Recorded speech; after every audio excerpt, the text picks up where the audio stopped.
Good morning, students. I am R. Punniyaseelan,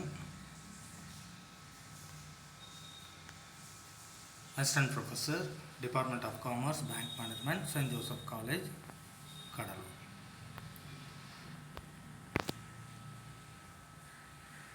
Today I am interested to discuss with you how to calculate the claim amount when the stock is destroyed by the fire.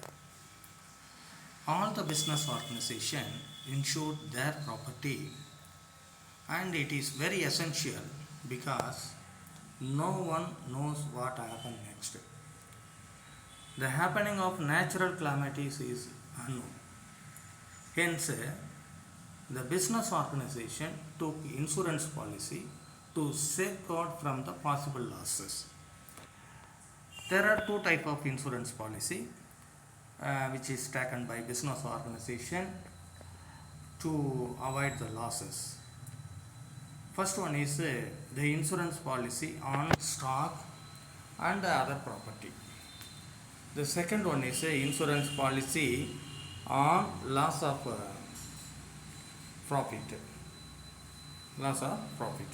These two policies are taken in order to avert the possible losses. So today the topic is how to calculate the claim amount when the stock is lost by the fire. There are 4 steps. One is calculation of gross profit percentage of the last year. The second step is calculation of value of stock at the time of fire. The third step is what is the actual loss. The fourth step is what is the claim amount.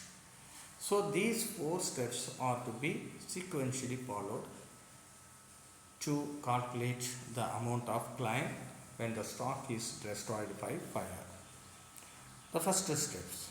See the first step, calculation of gross profit percentage of last year. Usually this percentage is given in the problem.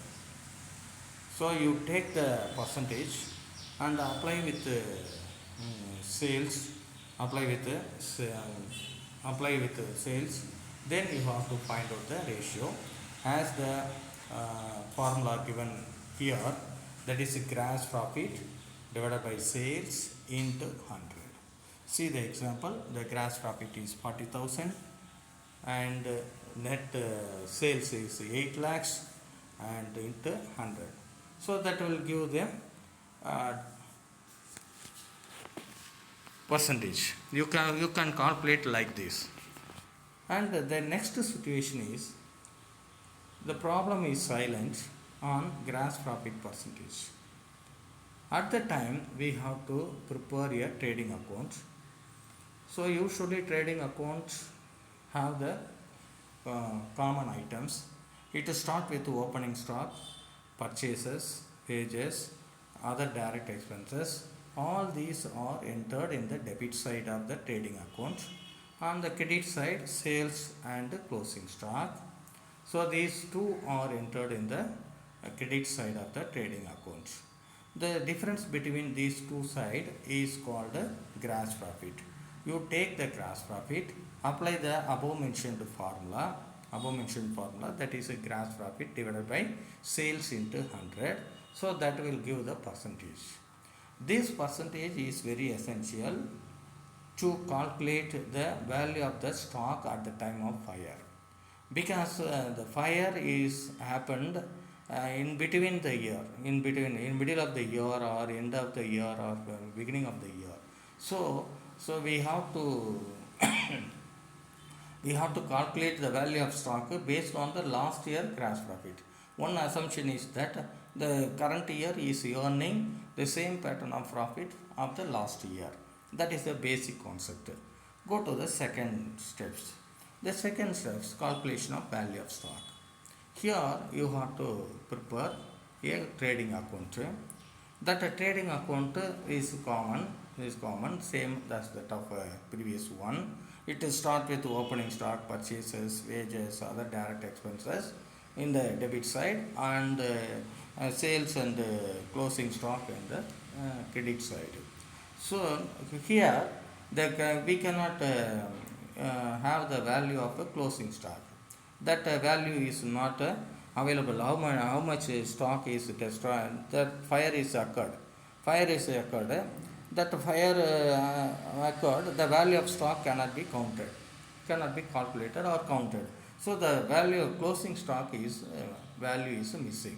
Then what is the way to find out the value of closing stock? That is, indirectly we have to apply gross profit.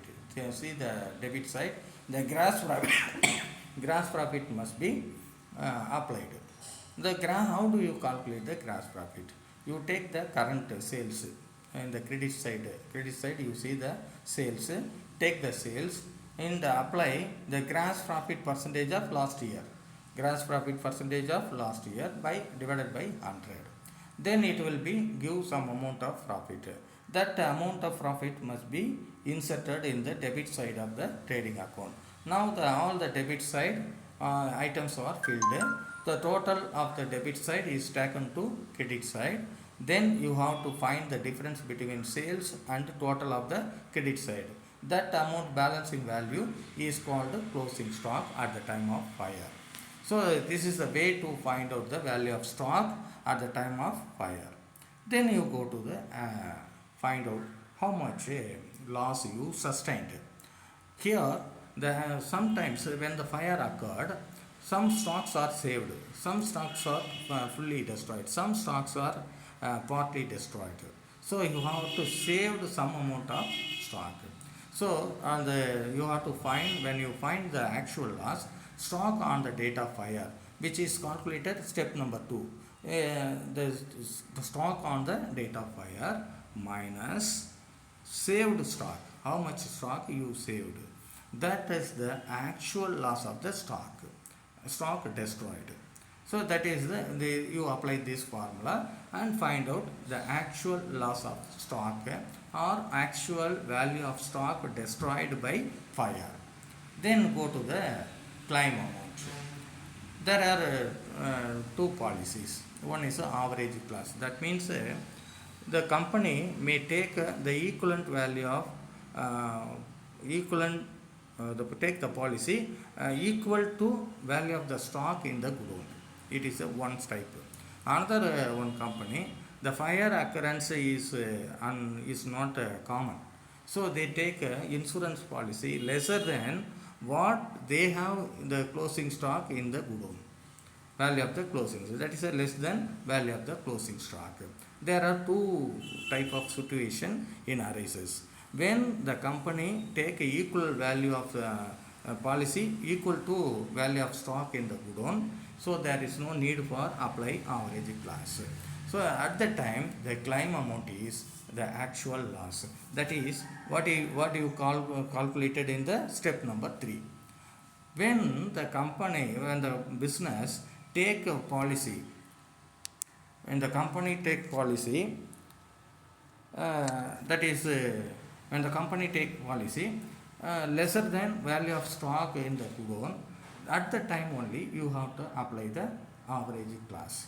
At the time only you apply the average class. So when you calculate the claim amount, you have to apply one formula, that is amount of policy divided by stock on the date of fire into actual loss. So the actual loss is proportionate to policy and stock on the date of fire is to be paid as a claim. So that is a policy. So there are two situations. One is average class is applied, average class is not applied. That means policy is taken equal to value of stock and the policy is taken lesser than value of stock. You have to see this condition in the problem. Based on the condition given in the problem, so you have to apply any one of the formula and you have to calculate the claim. Hope you understand how to calculate the claim amount when the stock is destroyed by the fire. Thank you one and all.